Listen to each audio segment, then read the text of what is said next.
Hey everyone, welcome back. It is now March 6th of 2020, and ever since the release of Star Wars The Rise of Skywalker, a lot of fans have been very interested in exactly what could have been by Disney and Lucasfilm between all of the rewrites, the reshoots, the deleted scenes, etc., all the changes made by, of course, Kathleen Kennedy, J.J. Abrams, and more. This is Mike Zero. Make sure to subscribe if you're new to the channel for future Star Wars content. Now, we do know that Episode 9 went through various different changes from point A to point B of production. We do know that there were two phases of reshoots and rewrites, one in, of course, late 2018, and another in mid-2019, which was the major set of reshoots and rewrites that really changed the movie overall, right? So, when you look at Star Wars in itself, we do know that Kathleen Kennedy had a major role in really changing how The Force Awakens, The Last Jedi, and even The Rise of Skywalker was going to be portrayed and how the characters would be used.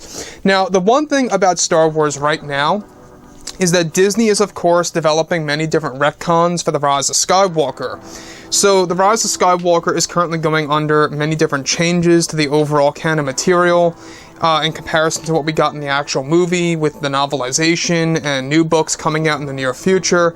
It's going to be very interesting to see exactly how it's all going to unfold as we go throughout this entire year of 2020.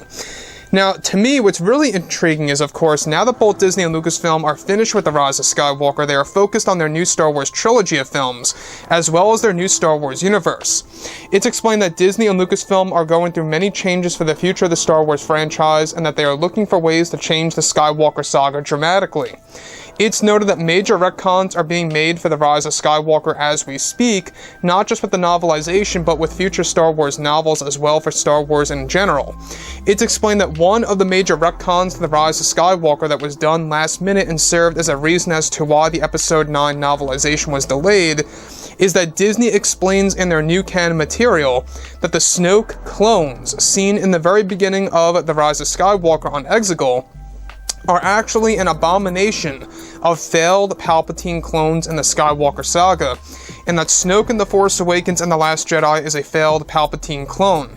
It's explained that the major retcon is said to explain as to why both Snoke and Palpatine have a similar injury on their forehead, and that Snoke was used as a failed Palpatine clone and is the main reason as to why Palpatine was able to control Snoke. Not just that, but it's also explained that a novel releasing sometime in the fall of this year is going to canonize the character of Tor Valum, one of Palpatine's masters that served as the one who introduced the cloning techniques and the processes to Palpatine, and even actually taught Darth Plagueis the concept of essence transfer, which was eventually picked up by Palpatine sometime before the events of The Phantom Menace. Now, this retcon by Disney is to change the experience for the fans when watching the film on Blu-ray. So, here's the thing about Star Wars The Rise of Skywalker is that this major retcon, once again, I think at least, proves to us, the fans, that Disney really didn't know exactly what they were doing when filming this movie. Now, one of the big retcons that we went over just a couple of days ago is the fact that Palpatine's son is not his actual son per se that he had with somebody else, like a wife or a lover. This is an actual clone of Palpatine. So Rey's father that you do see in the flashbacks in Episode 9 is an actual Palpatine clone. That is a perfect young version of Palpatine. However, he was not Force sensitive. He had no powers, and it's exactly why Palpatine did not approve of that clone and just completely ignored it.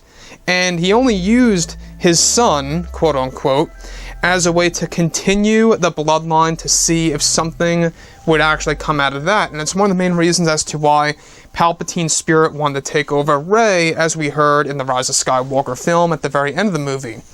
So, the other thing here, alright, the fact that they are retconning the concept of the Snoke clones being failed Palpatine clones, an abomination, if you will, of clones.